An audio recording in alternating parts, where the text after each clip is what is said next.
Trump came in promising to fix America's broken finances. The plan? Raise revenue with tariffs, slash spending with Doge, and bring in Elon Musk, the world's richest man, to help pull it off. But just 6 months in, the whole thing is unraveling. Flip-flopping on tariffs is creating more chaos than cash. And Trump just had a very public breakup with Musk after his spending cuts went nowhere. So where does this leave his mission to fix America's fiscal mess? Not in a great place. In May alone, the US spent 185% more than it brought in. The monthly deficit hit $316 billion. And now Mike Novogratz is warning that runaway spending could send Bitcoin to $180,000 this year. So let's break down America's $36 trillion debt crisis, what comes next, and how to protect yourself. Today, I'm very grateful to be joined by this esteemed panel. I've got Andre Dragos, the head of research for Bitwise over in Europe, and we've got everybody's favorite Twitter analyst, Robert, aka Infra, calling in from the other side of the country. Gentlemen, how are you doing today? Thank you so much. Yeah, very good. Yeah, Thanks it's good for to be the here. invitation. Cool. So yes, today is Friday. It's the end of the week. I thought we could do a wonderful market recap, looking at some charts, seeing where we're at, because I mean, we've just had some huge geopolitical news happen overnight. Markets have gone a little crazy because of it. So yes, let's start off with Andre. I know today you posted this morning a great chart about Bitcoin and how it reacts to geopolitical events. So if you want to bring that up, I think that's a great way to get the conversation started. Yes, happy to show it. Yeah, thanks for the invitation again. So, I mean, there's a saying, I think it's in traditional finance, that political markets, they have short legs, right? I mean, obviously in the short term, you had a negative effect on Bitcoin, right? Because of increased uncertainty, decreasing risk appetite, right? That's like the usual short-term pattern. But I think over the medium to long term, it tends to be a buying opportunity, right? Because at least if you look at historical patterns, and I can show the chart, I've also prepared a different chart. That one. So as you can see here, Bitcoin not only performs positively after these major geopolitical risk events, and in this case, we are looking at the top 20 geopolitical risk events over the past 15 plus years since Bitcoin's price history, right? And it does not only perform positively, but what you can see is it starts to perform above average. Because if you do like simple analysis of Bitcoin's performance around these major geopolitical risk events, right, you usually see like an upward sloping line because like on average, Bitcoin tends to go up, right? But even if you subtract this effect that Bitcoin is upward trending, right, after these geopolitical risk events, you can see the performances after these events are above average, right? Both mean and median, right? The green line is the median performance, excess performance. So subtracting like the mean average performance across the same time horizon, right? And the black line is the median performance. So as I said, like in the short term, you may have some risk off, right? You may have some negative market performance, but it tends to be positive over the medium to longer term, right? So, I mean, and why is that the case? I mean, especially geopolitical risk events like armed conflicts. I mean, what's the most expensive thing any nation state can do, right? It's an armed conflict, right? It's military conflict. And I think all roads eventually lead to money printing, right? Because, and high inflation, right? And what's the best hedge against high inflation, right? Hard assets, scarce assets like Bitcoin, right? And so it makes total sense that, yeah, that might be a short-term risk off, but like over the medium to long term, it's a good buying opportunity because you have higher inflation expectations, you have probably higher money supply, right? Increasing money supply growth because of higher government spending and so on. So yeah, I think that's like the key takeaway I have from this. Yeah, I mean, it's funny too. I mean, we saw this last summer, right? When there was missiles flying over in the Middle East, Bitcoin dumped, right? And of course, people like Peter Schiff love to dunk on Bitcoin as soon as this happens, say, hey, look, gold is up $20 and Bitcoin's down 2,000. So much for a safe haven asset. But Bitcoin is the most liquid 24/7, 365 market out there, right? So whenever people have a knee-jerk reaction, they seem to sell whatever they can get their hands on, right? And Bitcoin is one that's super easy to sell with a click. Why they would want to grab dollars when dollars will just be printed out of thin air in order to buy those missiles that will just be blown up is beyond me. But that's what seems to happen here. And I mean, I think the BlackRock talked about this summer, right? They presented this chart where you can see what happens to Bitcoin following major geopolitical events, the 10-day return and the 60-day return, comparing Bitcoin to stocks and to gold. So, and yeah, I mean, the regional banking crisis, within 10 days, Bitcoin was up 25%, and in 60 days, 32%. And it'd be interesting to have that. This was last summer, of course, during the yen carry trade unwinding. But yeah, Bitcoin dumped down to 49,000 and then was back up into the 60s and close to 70 within a couple of weeks after that, right? So it's funny how this happens, but over the long term, you want Bitcoin, right? Yes, that's essentially like this heat map. Is essentially this chart that I've shared on Twitter and you shared as well. Thanks for that, by the way. Yeah. And yeah, you can see like the mean performance upward trending, right? And you see that, I mean, there's lots of dispersion, right? The minima and maxima, there's lots of dispersion around it. That's why I've shown this like previous chart that even subtracts this fact, right? There's upward sloping. But yeah, in general, you can make the case, okay, after these major geopolitical risk events, which includes things like the Ukraine invasion, right, in 2022, and all these geopolitical events. So you can see, yes, it performs positively, right? But I think like if you talk about the implications, right, the fiscal implications and so on, right, I think what's even more interesting, is like if you take a step back, right, and talk about the macro picture, right, I think the fiscal implications are even more important, right? I don't know whether you can see the chart of the US Treasury performance. Now you see the halving effect, right? Wait a second.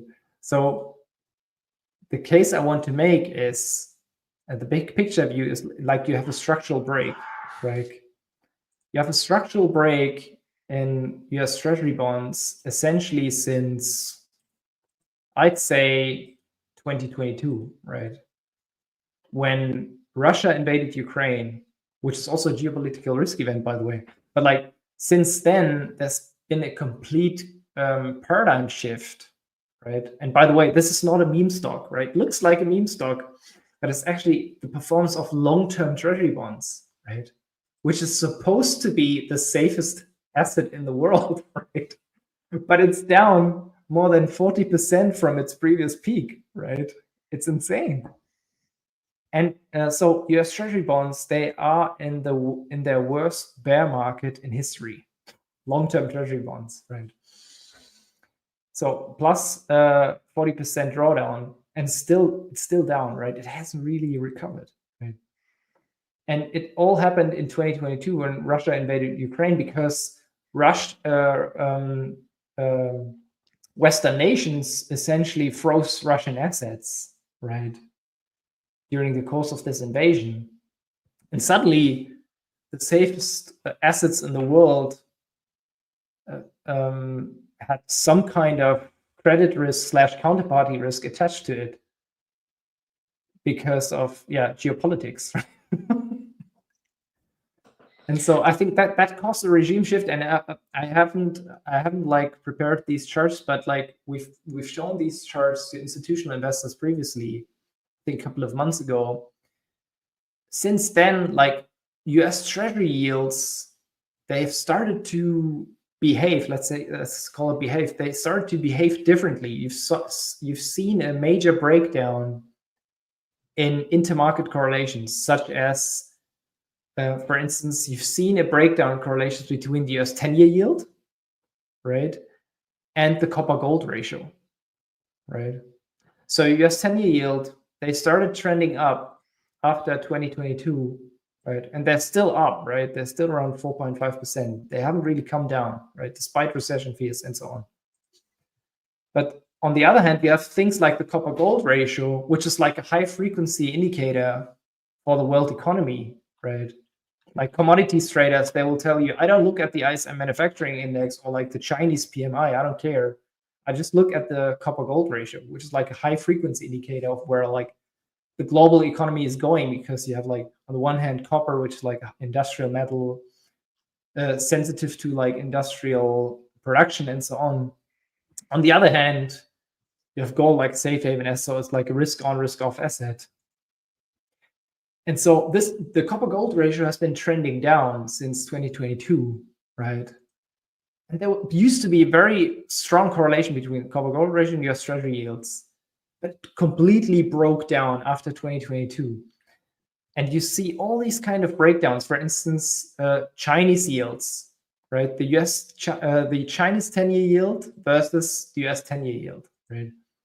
Also used to be highly correlated. After 2022, the Chinese 10-year yield actually halved. It went from 3% to 1.5%, half, because of recession fears and so on, Chinese slowdown, which was totally consistent with like the copper gold ratio, all kinds of other indicators.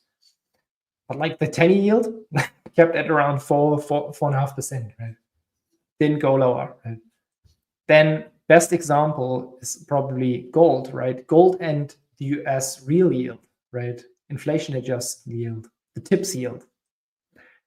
So if you look at, I mean, there used to be a very strong correlation, inverse correlation between the US TIPS yield, right, and gold prices, right? Whenever like US real yields went up, gold price went down, and vice versa, right? And what happened after 2022 was US TIPS yield, they went up quite considerably, right, because of like Fed tightening and so on. But like gold price didn't care. They just started rallying like crazy, right? And if you like do a calculation of what's the premium in the price of gold, like where should the price of gold be if this correlation still held, right? If it was still valid, and it's like a $2,000 premium in the price of gold. You can't explain it with like US real yields anymore. It's such a huge breakdown, right? And yeah, so I think the overarching theme is, and the big picture is, so treasury bonds are not the safest asset anymore, and there's like a search for alternative source of value, right? There's a search for safe haven assets, new safe haven assets, reserve assets. And for me, it's no surprise that actually both gold and Bitcoin, hard assets, are like the top performing assets this year. Actually no surprise, and that's at least how I view the world from a macro lens. I don't know, what's your opinion about this? Yeah, 100%. I mean, the chart you have up right now just makes it so clear, right? I mean, there was a 40-year bull market in treasuries. That was the world's reserve asset, right? That's that underpinned everything. And then it all flipped. It peaked in 2022, and now we are in a new regime. I mean, the worst the worst time ever to be holding treasuries is now, right? So the fact that the world is changing so quickly and so few have really got that memo yet is surprising. Yeah.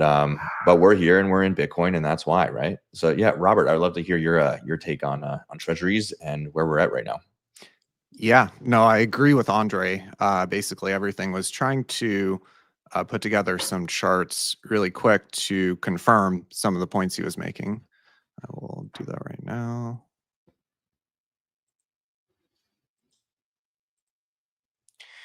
All right. But So the first point on the geopolitical risk events. So here is Bitcoin price in red and then implied correlations in white. And what this shows, implied correlations are a measure of the volatility, basically the degree to which when there's an event, and everything is kind of, going down and getting sold, how widespread is it? When people say correlation going to 1, this is kind of what they're talking about. And to Andre's point, you sell what you can, not what you want to. It's all kind of one concept. And we can see that the Bitcoin price sells off every time implied correlations spike. And so we can see that here. Any time implied correlations spike, what this is indicating is that concept of you sell what you can, not what you want to. So when we see implied correlations spike, generally it's with Bitcoin weakness here in red. So I would definitely confirm that would also be my take on it. Initially you might see selling pressure, but generally speaking, long term, the money supply must increase, and especially when there's a war, like Andre said, this just leads to even greater degree of money printing. And this is coming at a time where it is pretty much perfect to me, kind of the timing of all of this, or at least it appears to be perfect. You have at the very moment you're trying to roll over $9 trillion of US debt. You have, as Andre mentioned, you have real yields, right, spiking. This is what we see here in the candle chart. I will make this a white line. So this white line shows the premium over inflation. And we can see, the performance of TLT during this time period. And it's even worse once you start comparing TLT to gold or Bitcoin or the S&P 500. TLT has just been getting absolutely murdered for a long time. I mean, this is TLT gold. TLT over SPX is really bad. The long bond is just not the thing to own right now. When you have debt to GDP over 120%, when you have, interest expense, the fastest growing budget item for the US government, now over 20% of tax receipts. It's funny, you mentioned Schiff.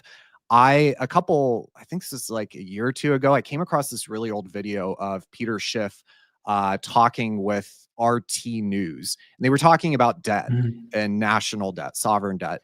And they were focusing on emerging market economies in the global South.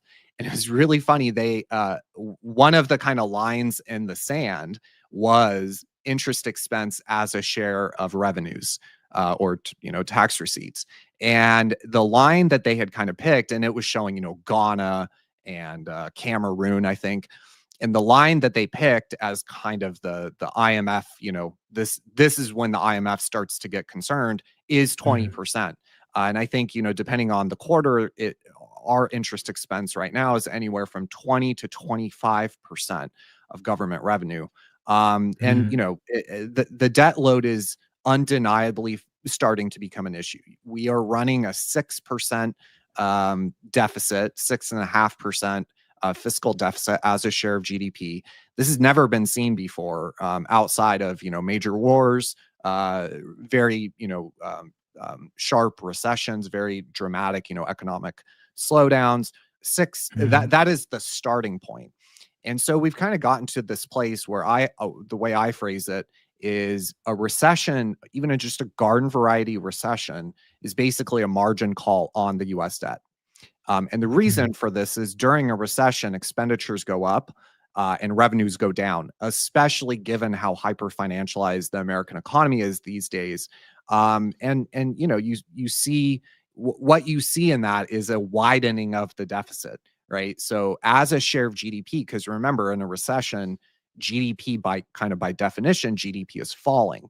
And at the same time, you have the deficit widening or growing or increasing. So you get into this situation where on average, a recession can increase the deficit between 600 and 800 basis points. If if our starting point is 6% or closer to 7, especially with this new tax bill, you get into you start talking about a 15, 16, 17% budget deficit, as a share of GDP. And remember that the GDP is the balance sheet capacity to absorb all the bonds that they're trying to roll, refinance, and issue in terms of new issuance. And so when that deficit as a share of GDP is really what matters, because that is describing the bond supply relative to the ability to absorb it. And 15% budget deficit as a share of GDP. I mean, yields, in my opinion, would go up during a recession. And I've been saying this for a year and a half. It used to be very unpopular. It was mocked. But now you have people like Jeffrey Gundlach, one of the best bond traders of all time, saying the exact same thing. Yeah, in the next recession, in the next kind of slowdown, bond yields will go up. And so this kind of would totally break the kind of consensus view of how bonds would behave in a recession. And I think it's pretty safe to say that when you are so highly levered with 120% debt to GDP, I think that, in the face of a 15, 16, 17% budget deficit, I think it's pretty safe to say yields would go up, especially given that, we're talking like, any day on Bloomberg or CNBC nowadays, you hear people finally talking about the debt. You hear people finally talking about the deficit. And so it's it's coming in the context of kind of growing concerns. And I would argue that it's becoming consensus amongst kind of Wall Street, is becoming the consensus that there are issues. I mean, you had Jamie Dimon talking about, issues in the bond market. You had Jeffrey Gundlach talking about the reckoning coming. You have all these major players, Paul Tudor Jones, Stanley Druckenmiller. They're all talking about it. And in fact, Paul Tudor and Druckenmiller are both long Bitcoin, right? I think that and short and short Treasury, or at least don't own any, right? Yeah.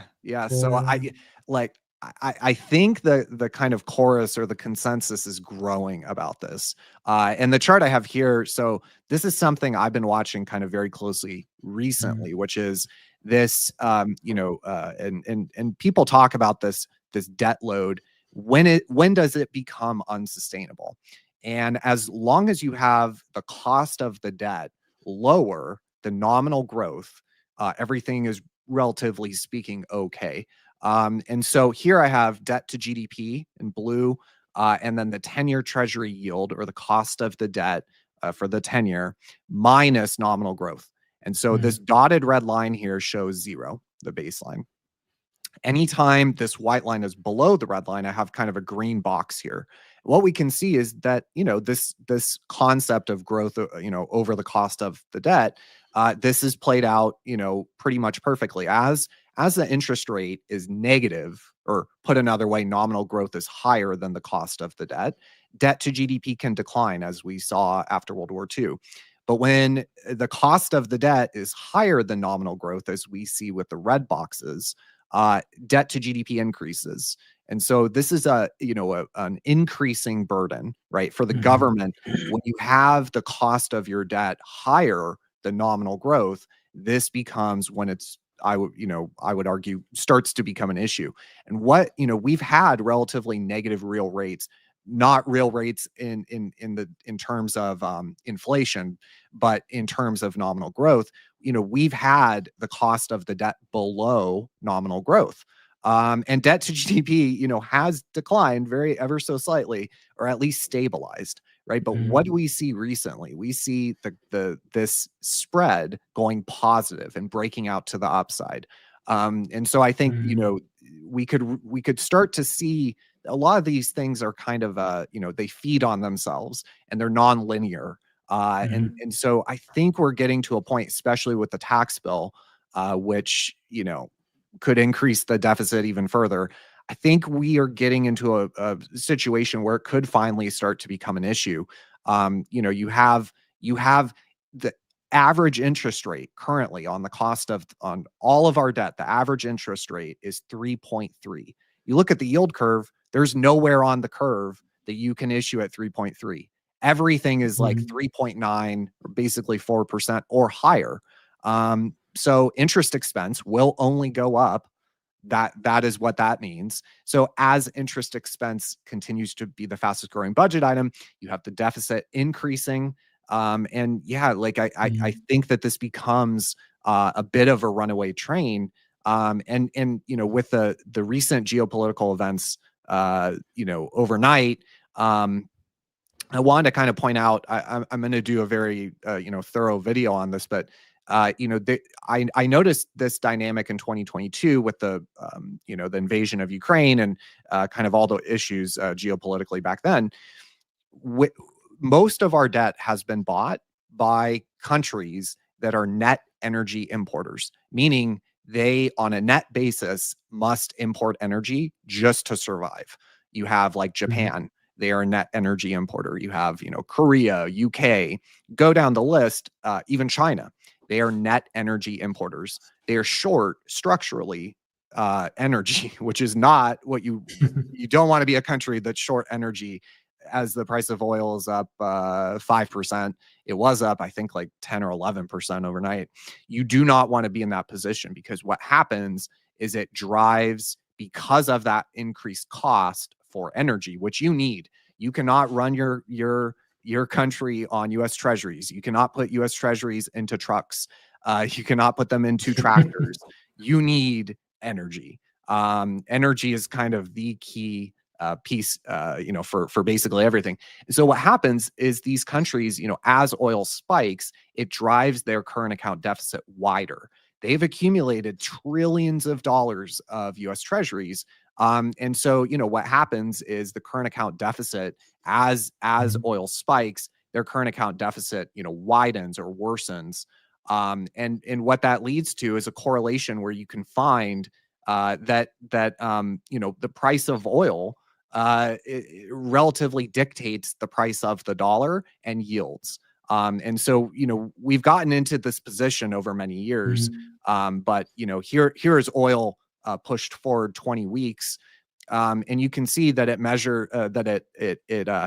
tracks the 10-year treasury in terms of, at least directionally speaking. It's not a perfect correlation, but it's pretty close. And this, you know, this can lead to foreign selling. And we've seen, you know, that you know, prior times where oil has spiked, it has led to selling. Maybe not, you know, this is the overall foreign U.S. Treasury investment on a month-over-month basis. It does not always lead to, you know, these dramatic spikes, because, you know, we're talking about global foreign U.S. Treasury investment, and only so much, you know, the energy current account story or link is only so much, you know, it's only one piece of the story. But you can see that, you know, when oil spikes, it does lead to, on net, some degree of foreign U.S. Treasury selling. And this is coming at the same time that we have the cost of the debt breaking above nominal growth. You know, at the same time where interest rate differential, the dollar is diverging from interest rate differentials. This is something I've been pointing out with a number of different currencies going back the past few months. You know, generally speaking, currencies trade, you know, based on an interest rate differential. So you take, you know, the cost, the interest that you can get here in the US, and you subtract, here I have an average of Europe, and you would expect the US dollar euro to trade in line, right? If you get more interest in Europe, global capital will flow to Europe.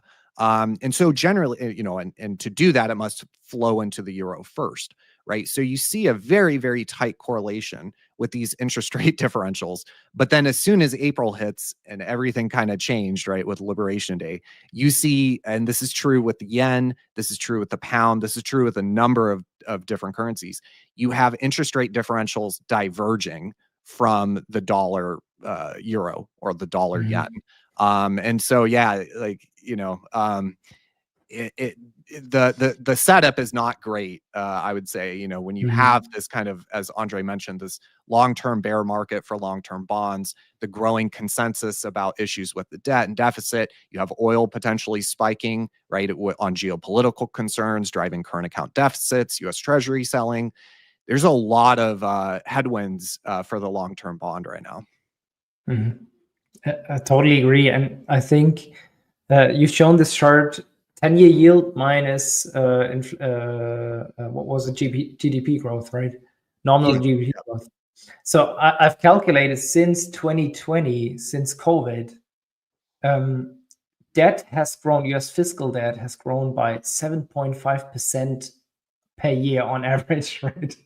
So you need to have at least 7.5% in nominal GDP growth to have like a stable debt to GDP ratio, right? Yeah. It's quite high, right?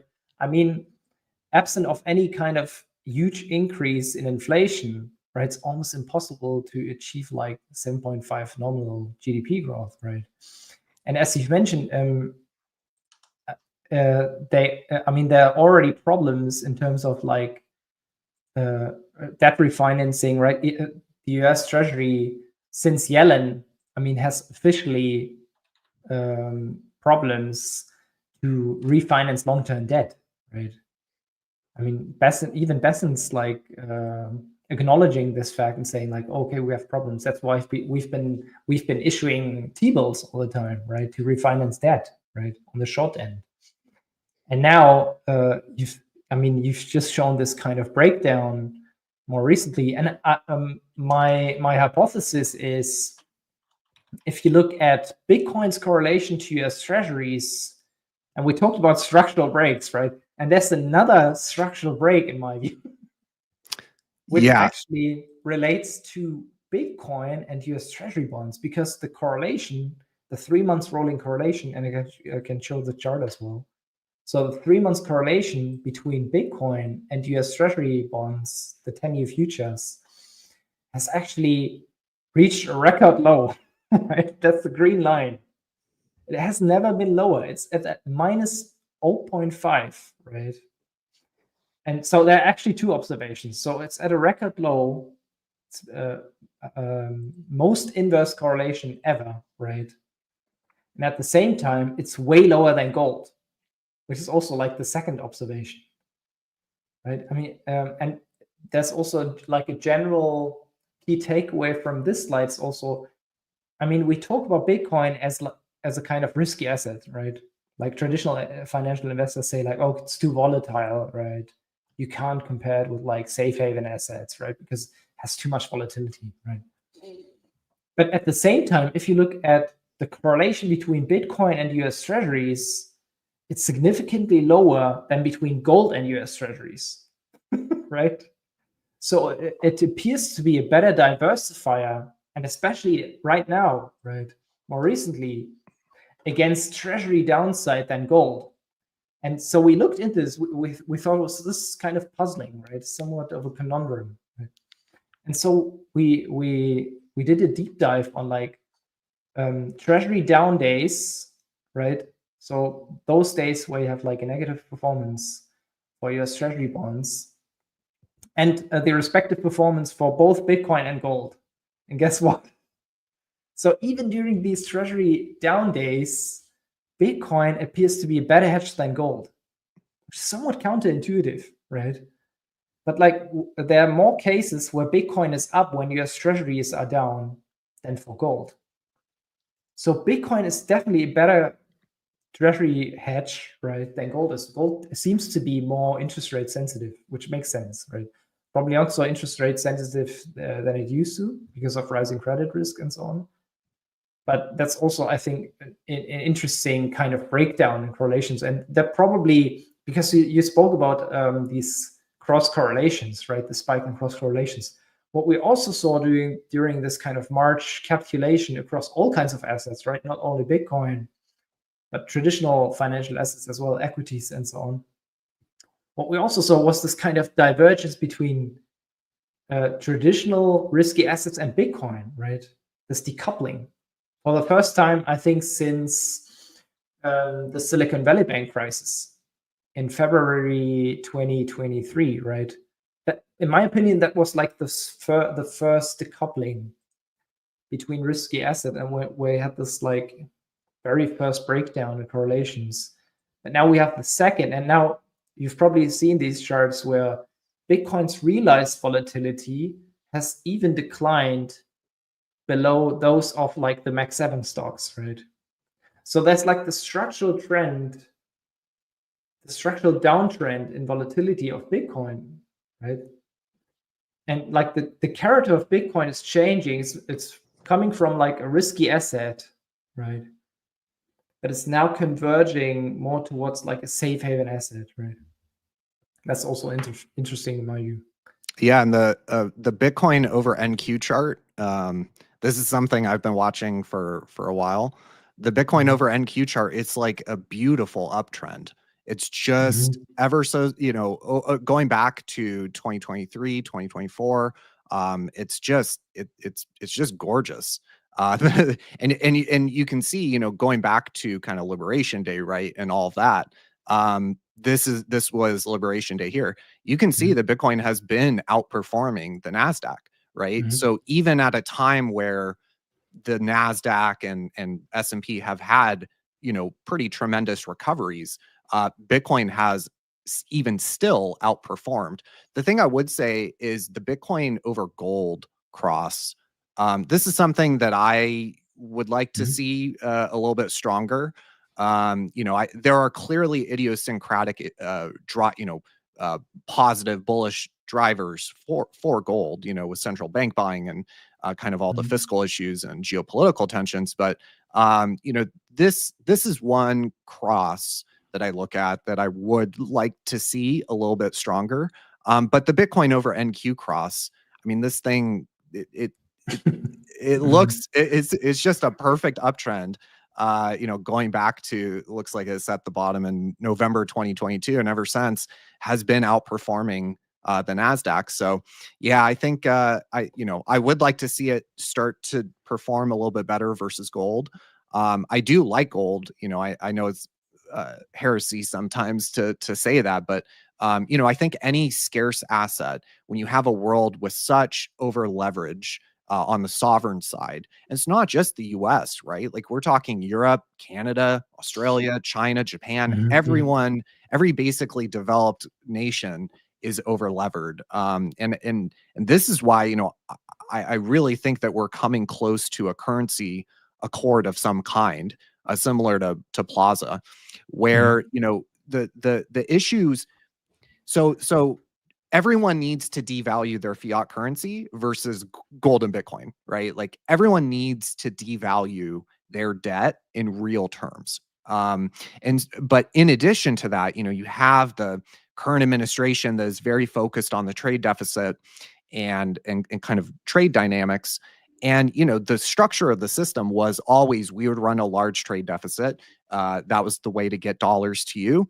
And, in exchange, you buy our financial assets. And, this worked really well for a very small number of people in America, but it didn't work very well for most of Americans. And so you have this administration that's trying to, by their own words, not decrease the trade deficit, not improve it, but eliminate it, balance trade. And what that means, is that the export of dollars will be ending if they're able to do that. And so I think we're getting into this world where not only does every developed nation basically need to devalue versus scarce real assets in real terms, not only that, but you have decades of this kind of dollar overvaluation.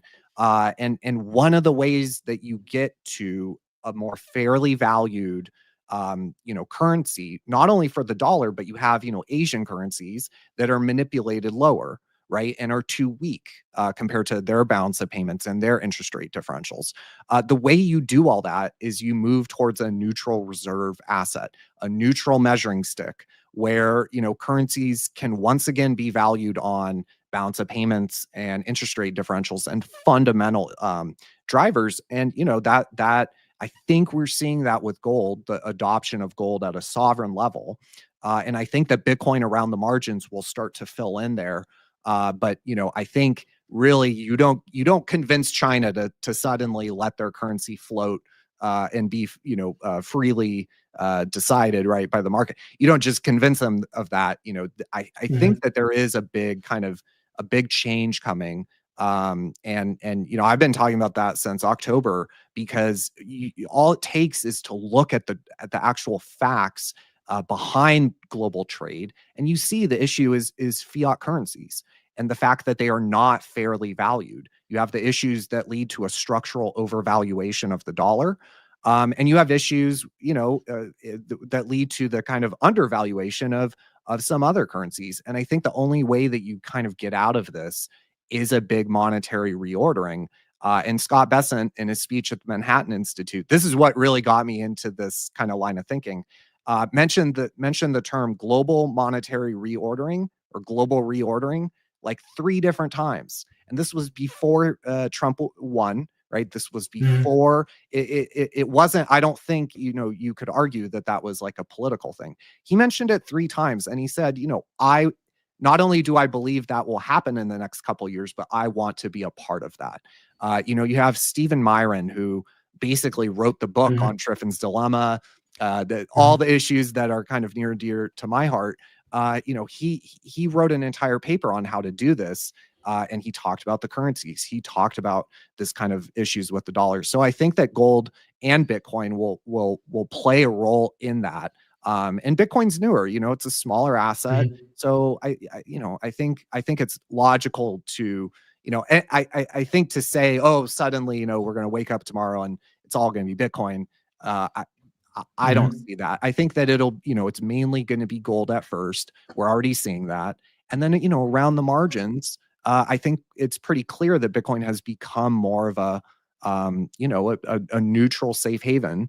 And yeah, it'll have these hourly correlations where, but I think that, as long as your time horizon is 1 year, 2 year, 3 year, 4 year, multiple years, I think that Bitcoin is only headed like much, much higher, due to the fact that kind of the modern day fiat system is breaking, not only on the debt side, but also on the currency side.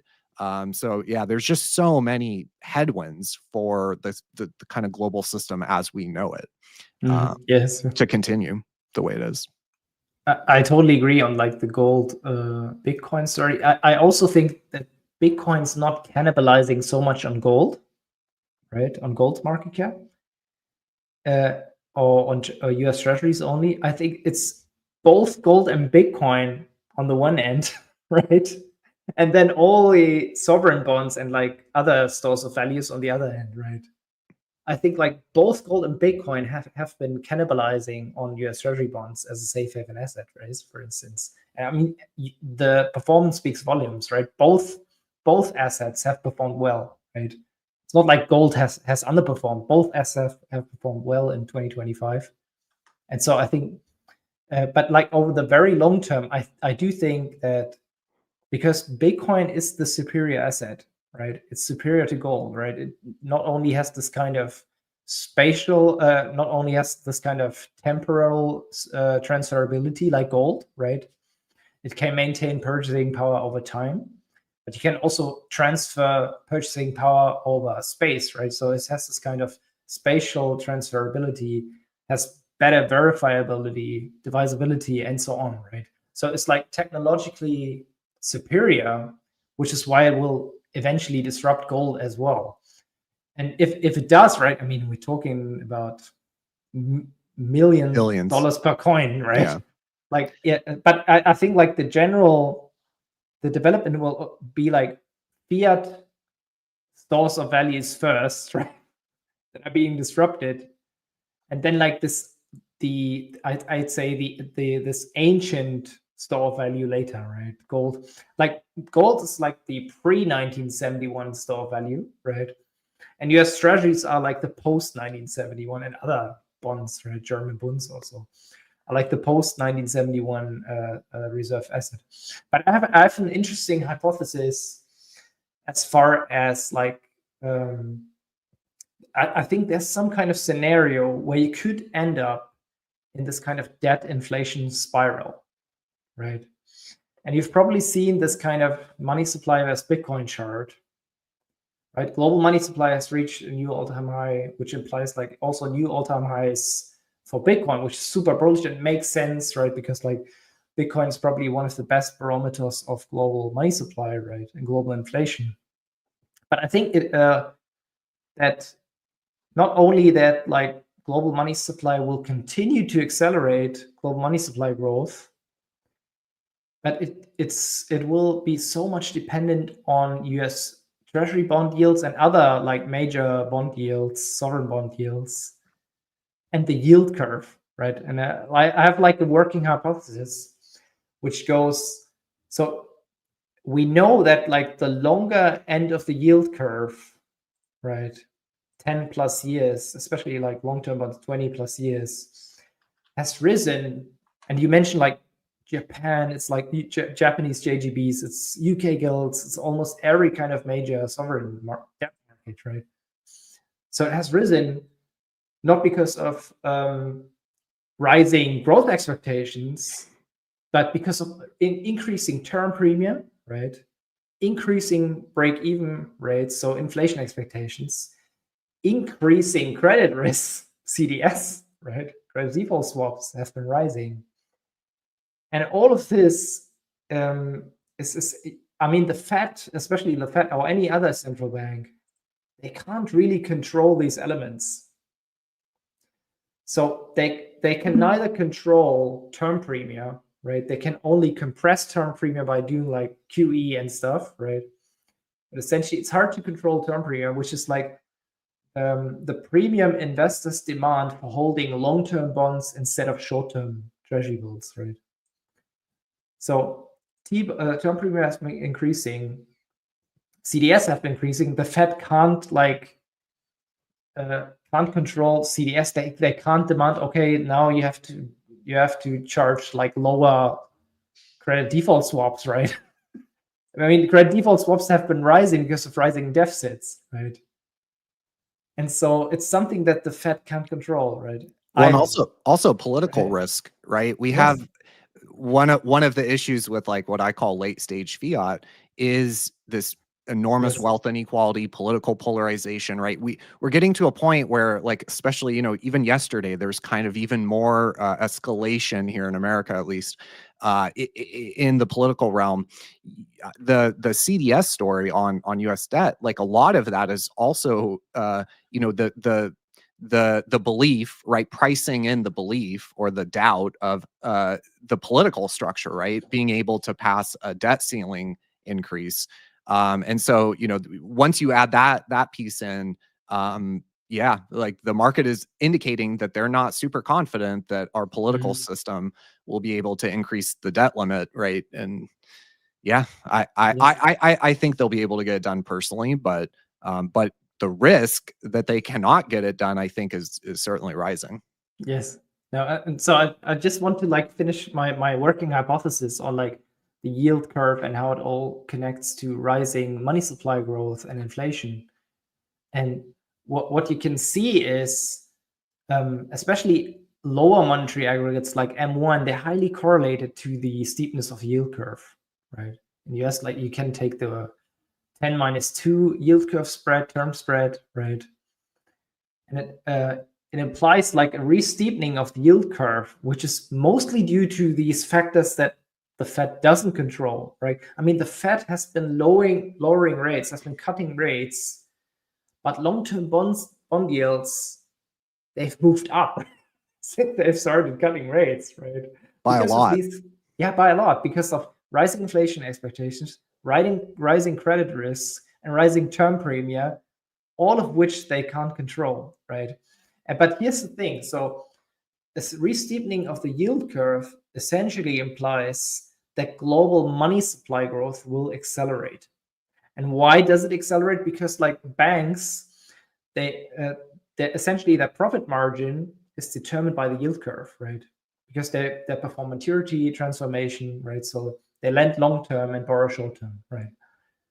And so they're increasingly incentivized by a steepening of the yield curve to lend out more money, right? To create more money, right? And so money supply, and it's not just the US, it's like you can see this phenomenon in Europe, you can see it in Eurozone, like the German yield curve re-steepening like crazy. Japanese yield curve is re-steepening like crazy. the UK yield curve also very steepening like crazy, mostly because of the same reasons, right? The Chinese yield curve is an exception, but like, except the Chinese yield curve, like the major sovereign bond markets are seeing a very strong re-steepening of the yield curve, which implies a strong re-acceleration global money supply growth.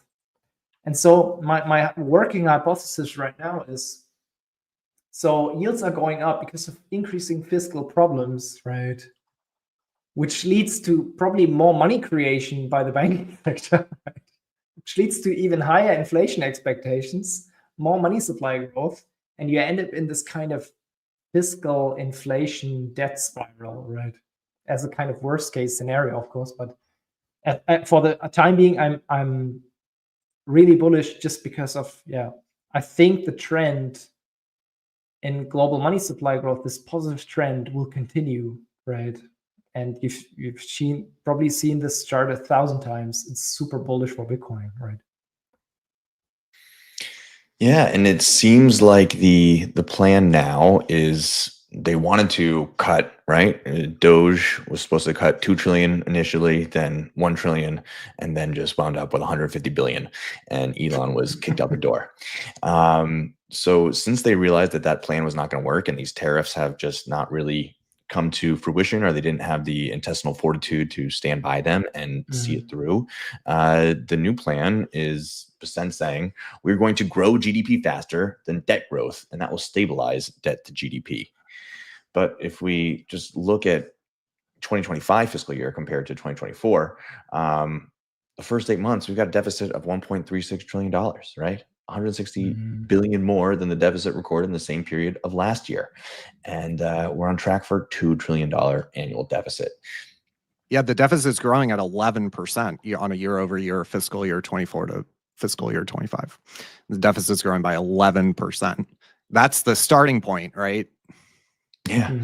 And I mean, in order to juice this growth, what can they do, right? They're going to need to print a lot of money or just pray for a productivity increase, unlike we've seen anytime before through AI. So, I mean, what could they possibly do here to juice that growth to make that happen, right? It's all nominal growth. Yeah. So they can increase inflation, right? That's probably the path of least resistance, right? Yeah, and Janet Yellen, right? I think this was really telling. Before the election, she was testifying. I forget Senate or House, but she mentioned they brought up interest expense as a share of GDP, interest expense and the growing debt. And what she said, the metric that she was worried about or watching was interest expense as a share of nominal GDP. And I thought that was really telling because, like, okay, well, if interest expense gets too high to a point that you think is, too high, all you got to do is just inflate, right? That brings the denominator, nominal growth, that brings that up. And it brings that interest expense as a share of nominal GDP, it brings it down. So like inflation, it appears to always be the answer for them, It's the escape valve, right? It's the only easy answer they have is to secretly steal everyone's wealth by printing as much money as they possibly can get away with. But do you see countries from around the world getting together and saying, okay, we're all going to collectively devalue, or does there need to be some sort of kinetic conflict or something to force everyone to the table to make these hard deals? I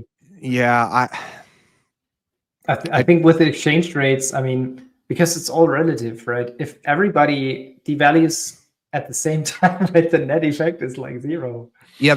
So there's always an incentive, like from a game theoretical perspective, to devalue first, right?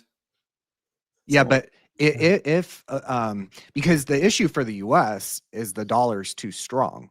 And so like the way I see it most likely playing out is everyone devalues, but by different amounts, right? So, and that basically sets a new exchange rate. If the US devalues by 10%, but China devalues by 5%, right? That effectively set, because of kind of arbitrage and opportunities, that effectively sets a new exchange rate. And so what I think is, like you see a world where hopefully you don't need a world war to have this happen, but gold or that kind of real scarce asset is kind of the pivot.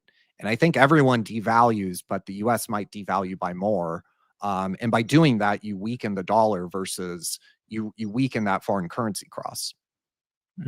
Yes, I think so too. And we did some calculations on like the real effective exchange rate, right? Which can be used to like forecast currency returns. Like equity analysts, they look at the Schiller PE, right? But you can use like the deviation of the real effective exchange rate from a long-term trend and forecast currency returns. And we did this for the dollar, and it implies like -4% per year over the next 5 years, right? So it's definitely overvalued, right? But I mean, like, yeah, -4% against all other currencies. It makes sense. Like you said, probably going to be the case that most currencies will devalue, will print money, and we're already seeing that. I mean, I've just mentioned like the re-steepening of the yield curve, increasing global money supply, right? Everybody's printing money. Right? Yeah. But probably the money in the US will print less than the others, right? Yeah, I mean the other way too, right? Oh, otherwise, sorry. The other way you can do it to get a weaker dollar is encourage those trillions of dollars accumulate in US dollar assets, encourage or incentivize selling of that. And you know, the risk there is that you go into a full-blown balance of payments crisis. You know, I've studied various emerging markets where, you know, this is pretty common, a balance of payments crisis. I don't think we've ever seen it in the US, but we started to see it in early April. That week where rates, the 10-year was up like 65 basis points, the dollar was down like 3.5%. That, you know, I believe that if that had been allowed to continue, if there was no pivot, that was the start of a balance of payments crisis. But one of the benefits, I mean, if there's a benefit in a balance of payments crisis, it is that you get a weaker currency. So as global capital starts to kind of rotate out of dollar assets, you get a weaker dollar kind of over time. And you know, that will help the current account deficit. And so maybe that's kind of their strategy. I mean, if you look at the S&P 500 denominated in dollars, we are up 1%, maybe not today, but you know, we're flat year to date. But if you look at the S&P denominated in euros or pounds or yen or Swiss franc, the S&P 500 is down like 7-8%. So I think that there will be, and in fact, it set a new low after that pivot. Because of issues with the dollar, weakness in the dollar, the S&P 500 in euros and pounds and francs and yen set a new low. Right here in America, everyone's like, "Oh, is it going to retest the low?" And it never did. But in euro, yen, franc, and pound, it definitely did. So I think that there's going to be kind of this, you know, structural headwind. As you know, I don't think it's going to be dramatic all at once sort of thing. But I think that like around the margins, you know, if foreign investors continue to repatriate, because there's no doubt that they have been by this point, as they continue to repatriate capital back home, that will gradually weaken the dollar over time. And you know, you start encouraging that with like the in the bill that is being debated, you have that you know, foreign tax on investments, and you can do it through policy. You can disincentivize, you know, the foreigners holding your dollar-based assets. And I think as they continue to kind of around the margins do that, you see a world where the dollar weakens. It's not dramatic, you know, like it would be with a major devaluation. I think it's just the rate of change, you know. And if you have a massive devaluation in a currency accord, that would be very sharp, very dramatic. But you can also have it where, you know, just over the next, I don't know, 4, 5, 6, 7 years, the dollar kind of gradually weakens as all that accumulated capital. I mean, our net international investment position is like negative 105% of GDP. I mean, it's insane. From what I can find, there has never been a country in global history that had a net international investment position that negative. That, you know, that negative. And so, you know, things just kind of got to an extreme where you have tens of trillions of accumulated capital in S&P 500 and real estate and US treasuries. And all these dollar-based assets, as that starts to, repatriate and rotate out of those assets, you get a weaker dollar. So, we could see them kind of continuing to go down the road of kind of trying to nag at all that foreign capital and kind of poke them, and hopefully they can do it, slowly versus one big major kind of sharp devaluation, which would probably be politically less favorable than to do it over time, gradually speaking. But what does it look like at the end of that, of the 7-year period where they gradually devalue the dollar? For the average person, is everything just more expensive, but that's offset by more jobs here? Is that like the main payoff that we're looking at? Yeah. So like as the dollar on a purchasing power parity basis is actually more overvalued today than it was going into the Plaza Accord. It is at a record overvaluation. So what that does is it makes U.S. exports increasingly uncompetitive. As the dollar weakens, you gradually get to a point where U.S. made goods are finally competitive in the rest of the world. And those manufacturing jobs. I mean, even Bloomberg was forced to admit. But they were joking about the US made iPhone, right? Oh, my kids are going to be screwing in screws on the iPhone. Well, even they were forced to admit a couple weeks ago that there was an Indeed posting for a manufacturing technician, right? Not an engineer, not a supervisor, nothing crazy, just kind of an entry level manufacturing, US based Apple manufacturing technician, and the pay was like $110,000. So you can have a world where the dollar is being devalued versus other foreign currencies, and yeah, imports will go up in price with that, right? That is where the inflation comes from, is imports. But you can get into it'll take many years. It cannot be done overnight, but you could see a world where the real wage for the average American actually increases. I mean, if you look at, the average hourly wage divided by gold, personal income divided by M2, I mean, I'll show these because I think it kind of illustrates why we are politically, at least, why we are in the situation that we are. It is because, for decades, the average American has been getting just absolutely decimated. And I think that's kind of going to be the driver here, is that, the average American, the bottom 90%, they have been losing for, depending on how you want to measure it, for 20 years. You could even argue going back even further than that.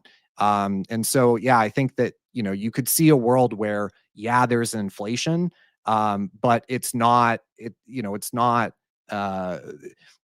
the wage is outpacing that inflation, I guess.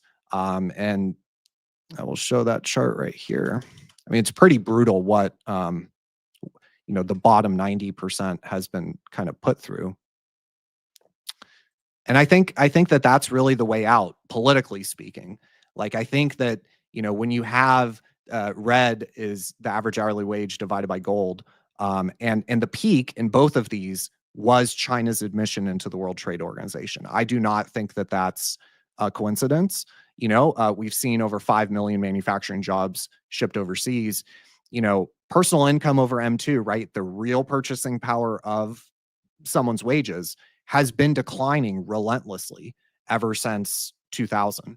The average hourly wage divided by gold, right? The real purchasing, another measure of the real purchasing power of wages, has been declining from a peak of about 0.06 ounces per hour to 0.01. I mean, that is a dramatic devaluation in the average American's purchasing power, in their wage, right? You can get a world where, yeah, there might be inflation, but the average American's wage is outpacing that inflation. Like, it is possible to have, 5% CPI, but 10% wage growth. And, I don't think it'll be easy. I don't think it'll be a straight path. There will be volatility, and it will take, politicians that really kind of have the guts to do it. And it'll take many years. and it'll be, there will be significant volatility, but I think that, it'll generally speaking play out because kind of has to. I mean, when you have the S&P divided by the average hourly wage, financial assets in the top 1% have vastly outperformed the bottom 90. And things are just getting so stretched, right? Whether you look at it domestically and the kind of real purchasing power of the wage for the average American, whether you look at it internationally, right, where like 70% of global equity market cap was the US, right? And we have a net international investment position, negative 100% GDP. No matter where you look at it, I think the kind of modern fiat system is kind of gotten to its breaking point. I think the current administration and the election politically, I think is kind of an indication of that. The hyper-financialization, right? Those trends can reverse. Globalization can reverse. Hyper-financialization of the economy can reverse, and it will with a weaker dollar, right? Ken Griffin, if you're in financial services, you love this strong overvalued dollar. It drives massive amounts of money into finance, financial services, and insurance, real estate, those sort of industries. But a weaker dollar, all that business, all that capital, all those flows start going out of your country. People like Ken Griffin will suffer. Wall Street will not like it. And I think it's just kind of part of the broader backdrop that we find ourselves in, that I think there is a growing dissatisfaction with the current system, and I think that it goes across party lines. I think that you have Trump. I think it's important to point out, like, this anti-globalist sort of approach he's taking. This is what Democrats used to one of their core issues in the late 90s, early 2000s. Like, you can find Dennis Kucinich, Bernie Sanders, even Pelosi and Schumer and those people talking about the effect that this would have on the average American's wages. And I don't know why they aren't taking a victory lap and going, look, we were right in the late 90s. We got to help, address the trade deficit, the current account issue, the hyper-financialization. But I think you could see a world where there is kind of a bipartisan nature to trying to reverse kind of this late stage fiat sort of world that we find ourselves in. I just want to end on a bullish note, right, for Bitcoin. You know what makes me super bullish in terms of the dollar and Bitcoin? So if your base case is like a depreciation of the dollar, right, because of the factors you've just mentioned, right, a kind of reversal of this over financialization, reversal of the trade deficit, and so on, right? And what makes me super bullish is over the past 15 years or so, the dollar has been in an uptrend, right? I think since Bitcoin's existence, the dollar has been in an uptrend essentially most of the time, right? And I think we're probably looking at a phase where for the first time, you're looking at a kind of downtrend in the dollar, right? During Bitcoin's existence, longer term downtrend. And what makes me super bullish is, first, we know that the dollar is inversely correlated to global money supply, right? So global money supply will increase even more. Even the growth rate will probably accelerate because of like structural dollar depreciation. And second, this chart, right? If you look at this bar chart, it shows like the beta, the sensitivity of these assets to the dollar index, to the DXY. And you can see Bitcoin is has a way more negative beta to the DXY than gold, right? And even the S&P 500 across different kinds of samples, right? So, and especially since COVID, the negative sensitivity has even increased.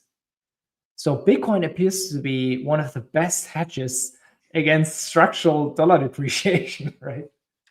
This makes me so bullish, right? Both because of global money supply expansion, and it appears to be the case that Bitcoin is like most sensitive. Yeah, we're entering a world where these sort of global reorderings do not occur. They are literally once in a lifetime, and I think that one of the upsides to being a 30-something that is interested in macro right now is that we get to live through what I believe will be a pretty massive structural shift in kind of the global financial, global economic, global trade system. So it'll be really exciting. And I think, when you talk about that, when you just start to think about, a global reordering of the entire financial system, think like what asset would you want? Would you want something that's centralized and, constantly losing value in real terms like US Treasury? No. What do you want? You want a bearer asset that you can take anywhere in the world, that has fungibility, divisibility, portability, security, verifiability, right? Like the attributes of Bitcoin, I think, are everything that you want in the face of a global monetary reordering, a global trade reordering. If geopolitical risks increase, that's even one more bullish indicator for why you would want Bitcoin. And I think that, I have not been more sure of a particular trade than I shouldn't even call it a trade. I've not been more sure of a theme or a concept than this long Bitcoin as much as I can possibly do, and just kind of hold on. I think my advice to people would be unlevered, right? Like you don't want to be over levered and be trying to get greedy. I think that it'll be volatile, but I think that Bitcoin is one of the more sure bets that any person can make right now. Absolutely. And that is why we're here. Well, gentlemen, thank you so much. That was an awesome hour, very educational. Highly recommend people go back, look through the charts, understand what's going on here, laid it all out pretty well. There is going to be inflation. The dollar, the fiat currencies that you hold will lose their value. And that means that Bitcoin is most likely going up for a very long time. Well, thank you guys. It's been a real pleasure. Andre, Robert, I'll let you guys talk about your stuff. Andre, you got a new book out right now? Yes, that's right. It's called Exponential World. It's also available in the US, right, via Amazon. And it's supposed to be an institutional investor's guide for Bitcoin and crypto assets. But it also talks about like the origins of money, where does money come from, monetary history, because I think in order to understand like the utility of Bitcoin, you need to understand the monetary system first, right? And so it has like an extensive chapter on monetary history, understanding money, and also how to allocate as an institutional investor. It's more supposed to be a read for institutional investors, right? And it's written in a kind of institutional language, but I think the insights in it, especially if you like more advanced into the space, right? If you're deep into the rabbit hole, I think it's also a good read, right? Beautiful. Yeah, I'm gonna need to pick that up. I'll order it on Amazon this weekend. Absolutely. Thank yes. You. And Robert, talk about your YouTube channel. Yeah. Congrats, by the way, Andre. That's awesome. Thank you. One day I will write a book, maybe. Yeah, my YouTube channel, Infranomics, INFRA nomics, like economics. And yeah, I have a Twitter, and yeah, go check it out. It's pretty new, so I'm still kind of trying to figure it out as I go. So bear with me, but it seems to be doing pretty well. So. It's blowing up. Yes. Well, cheers, guys. Thank you so much. Have a great weekend. And yeah, we will definitely, hopefully, do this again in the future. Sounds good. Thank you. Yeah. Happy Friday. Yeah, have a good one. Thank you.